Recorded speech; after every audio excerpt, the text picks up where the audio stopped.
Jake Sully, the main character, introduces the film by describing his simple and happy life with his family in Pandora as the chief. He states that he and his wife Neytiri have a total of 5 children, a human boy named Spider, a daughter named Tuck, 2 sons named Nehiam and Loeke, and a daughter they adopted named Kiri. Jake continues by explaining that Kiri is the child of his beloved friend Grace, who passed away while helping the Na'vi people in their war against humans. Spider was left behind after everyone else went back to Earth after the humans lost their battle.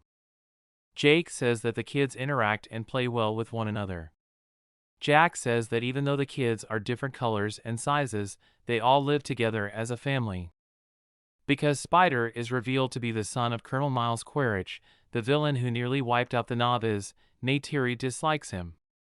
It turns out that Spider was too little to be sent back to Earth, so he was left behind on Pandora. On the other hand, Kiri is very fond of Spider and feels a special connection to him. The human boy believes himself to be a member of the Na'vi people because he has lived among them his entire life. Neytiri and Jack are having a conversation one night when they both spot some bright spaceship in the sky. The spaceships suddenly reach them and begin wreaking havoc. The Omaticaya environment is set on fire, causing extensive damage and the death of several species. A squad of warriors armed with robotic weapons emerges from the spaceships and destroys what is left of the place. When Neytiri and Jake, who are observing from a distance, find out that it is an RDA spaceship carrying humans who are on their way to Pandora to colonize it and create another main operations station, they are astonished. The story then shifts to one of the human research facilities where a Colonel-like Na'vi clone has been successfully made by scientists. The information and memories gathered before his death have been fed to him. As a result, everything is known to the Colonel's clone except for who and how he was killed. The scientists have created clones of other soldiers who were there during their previous attack on Pandora in addition to the Colonel. The Colonel and his troops are therefore determined to eliminate the Omaticaya and Jake in particular. In the meantime, Jake commands a Na'vi army toward the RDA train supply lines in an effort to stave off the invaders. He invades it effectively and takes off along with food and weapons. One of his sons, Loeke, disobeys him during this procedure and suffers an injury. Jake confronts him and demands that he follow rules heading future. On the other hand, the Colonel runs into his commander, General Ardmore, who tells him about the Scounds, the Na'vi's flying allies. They are currently slowing down and attacking their helicopters. When the Quaritch learn of this, they create a strategy to invade the forest where they had previously fought and collect some data on them. Along with his other friends, he soon makes it to the jungle. Sadly, Jake's kids are also having fun in the same forest. The Colonel then notices his robotic suit, which still has his remains inside, while he is looking around their former battleground. Loeke notices everything that is happening and promptly uses the voice transmitter he has around his neck to get in touch with his father. After hearing this, Jake advises Loeke to avoid them and silently depart the area. Then, in order to make sure their kids are safe, he and Neytiri fly toward the jungle. Sadly, the humans catch Loeke and his siblings when they attempt to flee. When the Colonel examines their fingers more closely, he discovers that they are his bitter rival's kids. Neytiri and Jake show up at that precise moment and start attacking the troops. The most of their kids are successfully set free, but Spider is not. Unfortunately, the cruel humans take the boy away. Later, when the Colonel asks Spider his name, he recognizes him as his son straight away. Jake approaches his wife in Omaticaya and suggests that they leave the area and travel to the eastern seaboard. He worries that Spider will tell the Colonel and his men where they are. Jake also warns Neytiri that unless he joins the tribe, humans will continue to attack them because it was him who originally killed Colonel Quaritch. Although Neytiri doesn't want to leave her lovely home, she is aware that everything her husband says is true. She agrees to move with him as a result. General Ardmore, on the other hand, treats Spider cruelly by putting him in a revolving machine. He makes several unsuccessful attempts to get the boy to provide important information.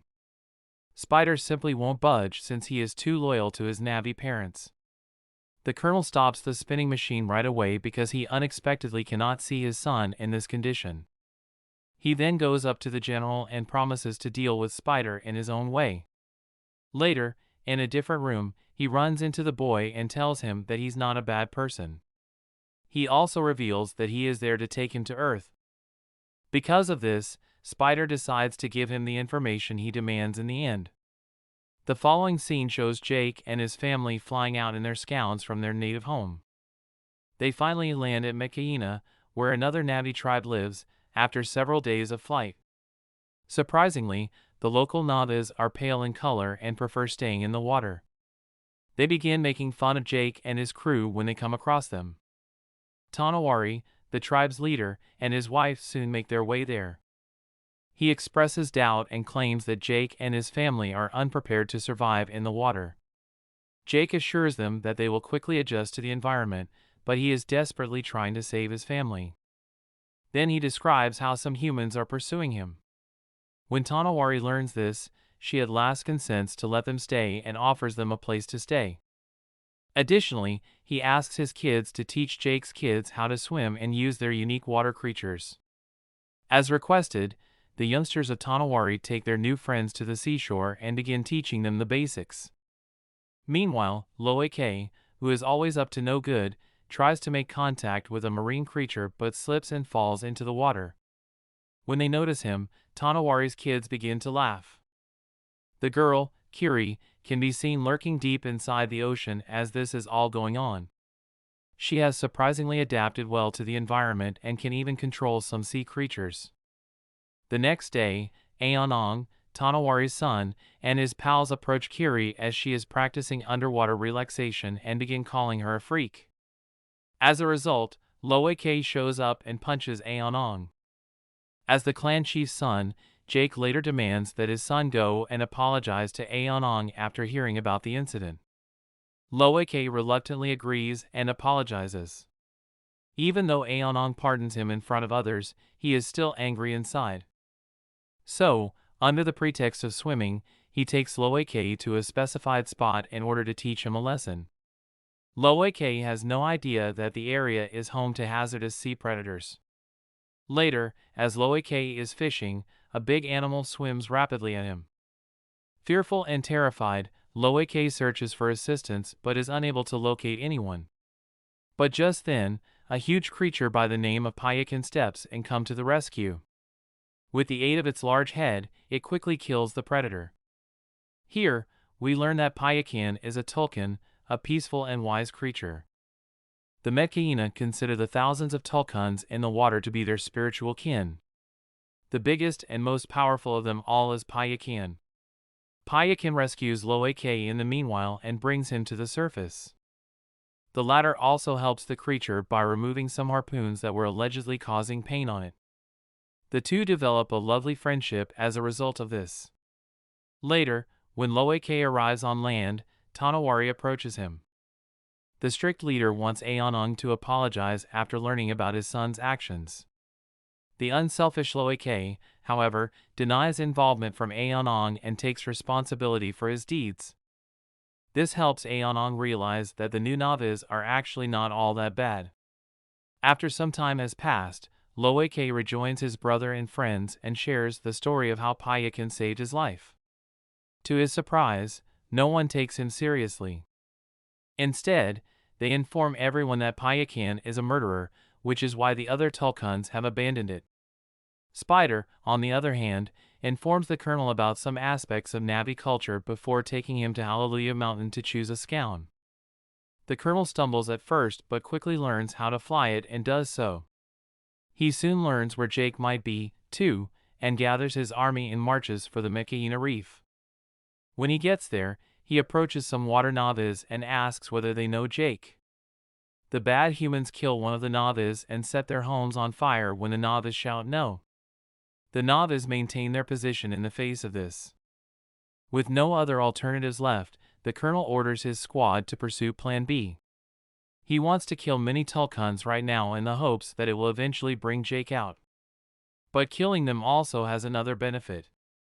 The Tulkuns possess a priceless liquid in their brains that can lengthen life. A liter of this liquid will cost millions of dollars here on Earth. A few hunters soon begin searching for the sea creatures. They hit them with many trackers, knocking them unconscious. A mother named Tulkun is brutally murdered while her children lie beside her in shock and horror in a tragic moment. The trackers are still there inside the Tulkuns after the humans eventually depart. The Metkayina feel enraged upon learning that their companions are being murdered and choose to fight the attackers. Jake calms them down by pointing out that they must first tell the Tulkuns about the trackers. The only way they can stop another strike is by doing this. When Loike hears this, he immediately heads over to tell his closest friend Payakan. He is joined by Aonung and a few more locals. They ultimately run into Payakan and are ready to remove the tracker from him. The colonel and his hunting party, however, arrive in their whale ship just then. Loike contacts with his father and tells him about them after seeing them. He and his friends also succeed in removing the tracker from Payakan's body just in time. They then dive under the sea to conceal themselves while the colonel's team begins to look for them. Jake approaches Tonowari in the meantime and alerts him of the disappearance of their children. The leader becomes concerned and immediately gives the order for battle preparations. As soon as everyone has their weapons, they all move toward the fight area, including Jake and Neytiri. The colonel, on the other hand, gives the go-ahead for his crew to attack the Tulkuns and search for Jake's kids. They finally locate Kiri and Tuck after much searching, and they catch them in a net. Loike makes an effort to rip the net, but instead finds himself being pushed toward the whale ship by it. They are handcuffed to the ship's railing as soon as the colonel arrives. He then removes the collar transmitter off of Loike and tells Jake to give up so that his kids remain safe. Without any other choices, Jake agrees to his demands. At the same time, Payakan decides to save his best friend Loike after seeing him tied to the deck. He jumps onto the deck in a dangerous movement and begins to move the massive fins. This destroys the ship and kills a lot of soldiers. Jake and the Metkayina attack the colonel and his soldiers while the colonel is distracted by this. They want to protect their kids, but they also want to get even. In the meantime, Spider destroys the whale ship's controller, causing it to crash against some rocks and fill with water. To free Loike, Tuck, and Kiri, Jake and his oldest son Nedium quickly climb the deck. They then give the kids the go-ahead to head back to safety, but Loike refuses. Instead, he makes the choice to protect Spider, his adopted brother. He is joined by Nedium, and after some searching about, they come across Spider. The colonel notices as they prepare to depart the ship and starts firing. Unfortunately, one of the bullets hits Nedium, who suffers serious injuries. He is immediately taken to their mother on the shore by Loike and Spider, but he dies from excessive blood loss. Neytiri begins to cry and Whale burst into tears as she witnesses the death of her son in before of her eyes. Meanwhile, the evil colonel uses his scound to abduct Kiri and Tuck. He later connects with Jake and reveals that both of his daughters are with him. After learning this information, Jake calms Neytiri down and persuades her to join him in saving their daughters. The latter obliges, and filled with rage, she calls her scound, grabs her bow and arrows, and flies towards the ship. As Jake approaches the ship, an explosion occurs, killing the colonel's men. Neytiri also arrives and begins shooting arrows at the remaining humans, instantly killing them. Meanwhile, Jake locates and releases his young daughter, Tuck, but the colonel appears at the same time. Kiri is being held at knife point by him. He then threatens Jake to lay down his weapons, which he reluctantly does. Meanwhile, a vengeful Neytiri abducts Spider and threatens to kill him. The colonel initially states that he has no relationship with Spider, but after Neytiri makes a small cut in the boy's chest, he immediately leaves Kiri. With this, Neytiri and her family prepare to leave, but the colonel says he will go after Jake again and kill him. Later, Jake realizes that in order to live a peaceful life, he must eliminate the colonel. As a result, he returns to the battlefield. This time, the arch-rivals engage in a traditional fist fight. It's a brutal one, and the two compete stride for stride. But it is our hero, Jake, who wins in the end. He successfully wraps his arms around the Colonel's neck and knocks him out. Jake believes he is dead and allows him to drown in the water. Unfortunately, he, too, struggles to breathe and starts to sink. At the same time, Loak comes to his assist and returns him to the surface. Later, Payakan transports the entire family to the shore. Spider, on the other hand, pulls his biological father out of the water and saves his life. Spider, however, refuses to leave the place with the Colonel and returns to his adoptive family. Jake's family and the entire Metkayina tribe bury Medium's body at the bottom of the ocean, where the lighting tubes embrace him as their own in the final scene. The film concludes with Jake recalling his best memories of his elder son and realizing he is in heaven with their gods.